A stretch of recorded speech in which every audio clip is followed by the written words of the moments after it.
只有穷人才会痴迷技术，只有笨人才会想着先把事做好。大兵强烈推荐的这本《强者破局》讲透了太多人性的真相。书里说，兔死狗烹，鸟尽弓藏。危难过去的时候，人心是最靠不住的。真正的王者都懂得顺着人性做事，逆着人性做人。难怪作者冯唐只用一句话就能帮老罗3年还清6个亿，因为他太懂人性，也太懂如何在困境中破局。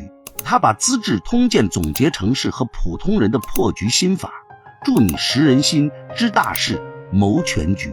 难怪老于读完这本书也说，我见过太多的跨界高手，但是真正把实战经验毫无保留分享的只有冯唐。如果你也想在35岁之前掌握成事的方法，强烈建议把这本手把手叫《普通人成事的强者破局》往烂了读。